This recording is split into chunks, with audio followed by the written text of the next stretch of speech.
அனைவருக்கும் வணக்கம். நம்முடைய சேனலை சப்ஸ்கிரைப் பண்ண எல்லாருக்குமே ரொம்ப ரொம்ப நன்றிங்க.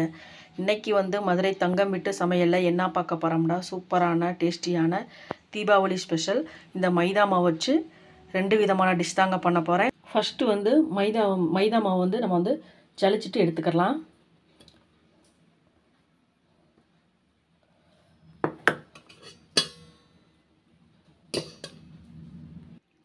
மாவு நல்லா சளிச்சிட்டு எடுத்தாச்சு. இப்போ கொஞ்சமாக உப்பு சேர்த்துக்கிறேன்.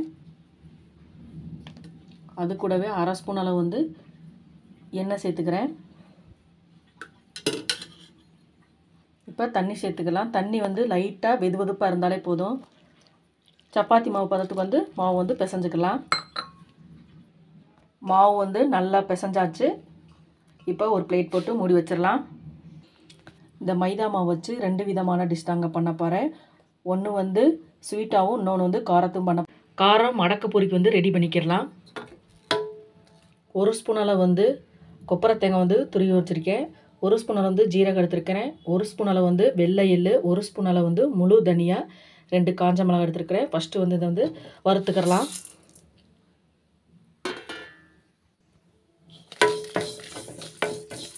இந்த மடக்கு பொரி ரொம்ப ரொம்ப டேஸ்ட்டாக இருக்குங்க. லைட்டாக வறுத்துட்டு மிக்சியில் நம்ம பொடி பண்ணிக்கலாம். இந்த வெள்ளை எள்ளு, இந்த காஞ்ச தேங்காய்லாம் சேர்த்துருக்கோம்னா டேஸ்ட்டாக இருக்கும்.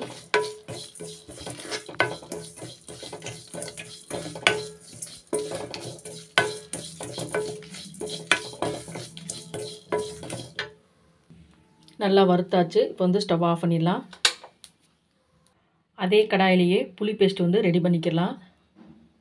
1 டம்ளர் அளவு தண்ணி சேர்த்துக்கிறேன்.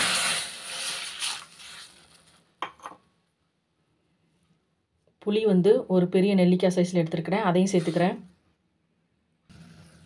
அது கூடவே 2.5 ஸ்பூன் அளவு நாட்டு சக்கரை சேர்த்துக்கிறேன். தேவைப்பட்டால் நீங்கள் வெல்லம் கூட சேர்த்துக்கோங்க.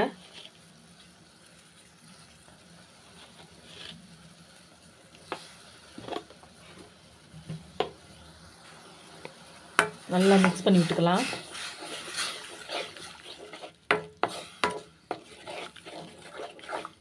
புளி அப்படியே அந்த தண்ணியிலே நல்லா கரைஞ்சிரும்.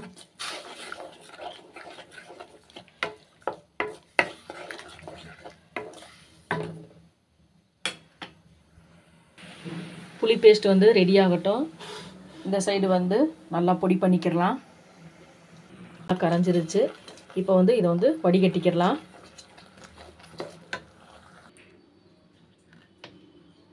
பாருங்கள், நல்லா வடிகட்டியாச்சு.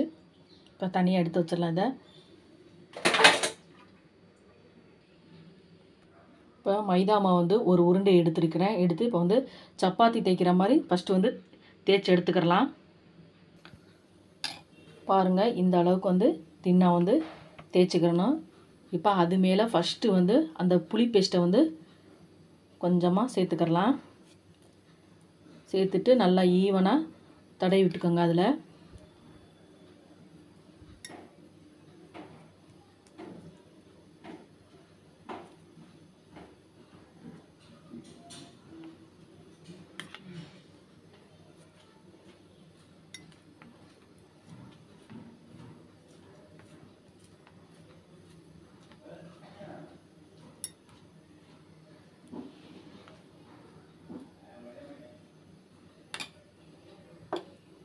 பாருங்கள், நல்லா ஈவனாக தடவியாச்சு. இப்போ அந்த மசாலா பவுட்ரு மிக்சியில் அரைச்சோம் இல்லைங்களா, அதை அப்படியே தூவி விட்டுக்கோங்க.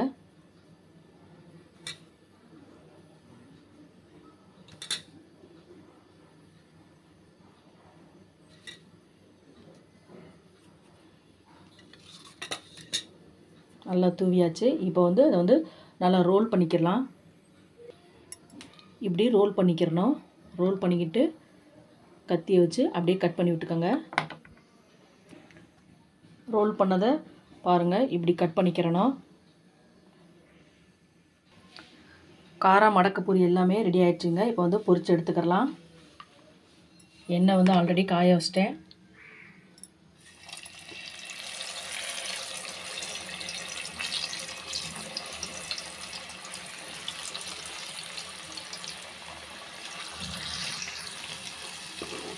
அப்படியே சிம்லேயே வேக வச்சு எடுத்துக்கோங்க.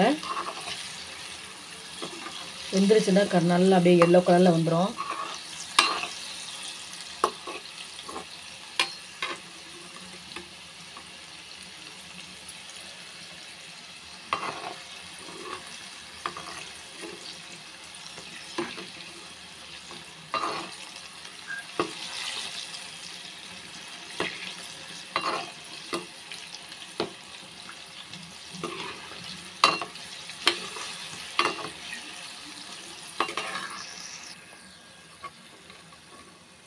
மடக்கு பொரி வந்து நல்லா வெந்துருச்சு பாருங்கள். இப்போ எடுத்துக்கலாம்.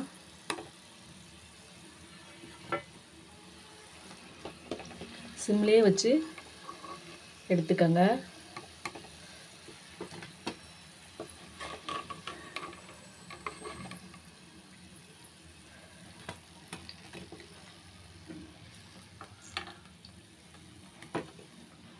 இப்போ ஸ்டவ் ஆஃப் பண்ணிடலாம்.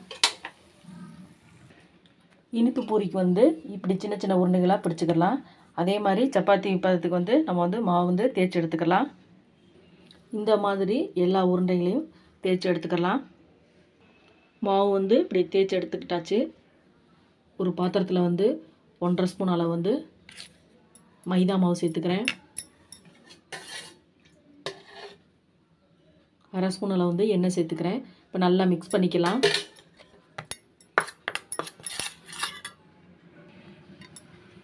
ஃபஸ்ட்டு ஒன்று எடுத்து வச்சுக்கலாம். அது மேலே லைட்டாக எண்ணெய் வந்து அப்ளை பண்ணிக்கலாம்.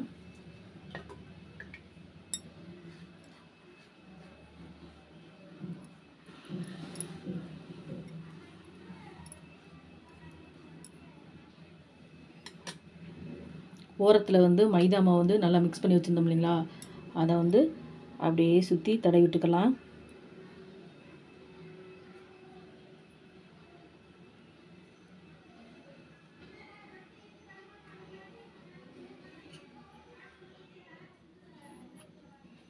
அது மேலே இன்னொரு சப்பாத்தி வச்சுக்கலாம்.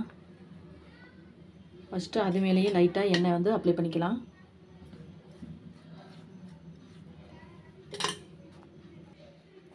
ஓரத்தில் எல்லாமே மைதா மாவு வந்து அப்ளை பண்ணிக்கிட்டு அது மேலே இன்னொரு சப்பாத்தி வச்சுக்கலாம். வச்சுட்டு சைட்லேயே மைதா மாவு வந்து அப்படியே அப்ளை பண்ணிக்கலாம்.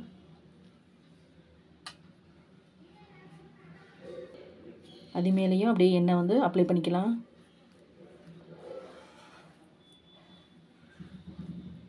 அப்ளை பண்ணிவிட்டு அப்படியே ரோல் பண்ணிக்கலாம்.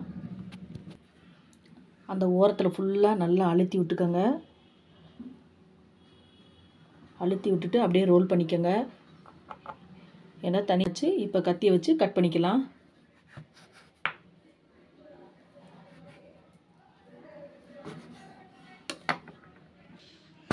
கட் பண்ணதை வந்து அப்படியே அழுத்தி விட்டுக்கலாம். பாருங்கள், இப்படி அழுத்தி விட்டுக்கிறணும். எல்லா மாவுளுமே இப்படி செஞ்சு எடுத்து வச்சுக்கிட்டாச்சு. இப்போ இதையும் பொரிச்சு எடுத்துக்கலாம். எண்ணெய் வந்து ஆல்ரெடி காய வச்சிட்டேன்.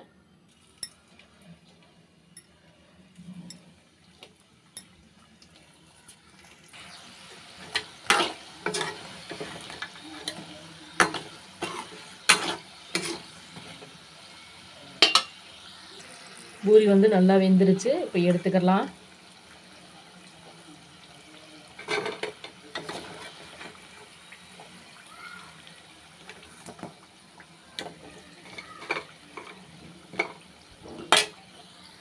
பூரி எல்லாமே பொரிச்சு எடுத்தாச்சு.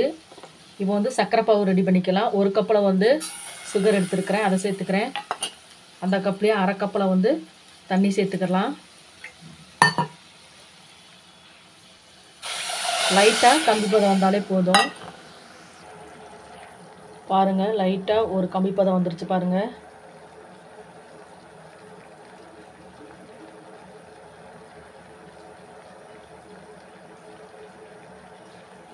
இப்போ வந்து ஸ்டவ் ஆஃப் பண்ணிடலாம்.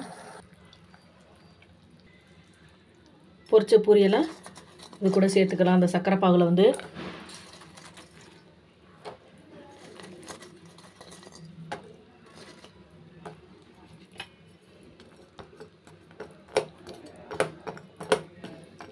ஒரு 5 நிமிஷம் வந்து அந்த சர்க்கரை பாகுலேயே வந்து இந்த பூரி வந்து நல்லா ஊறட்டும். அப்புறம் எடுத்துக்கலாம். பாருங்கள், சூப்பரான டேஸ்டியான 2 விதமான மடக்கு பூரி ரெடி ஆயிடுச்சு பாருங்கள்.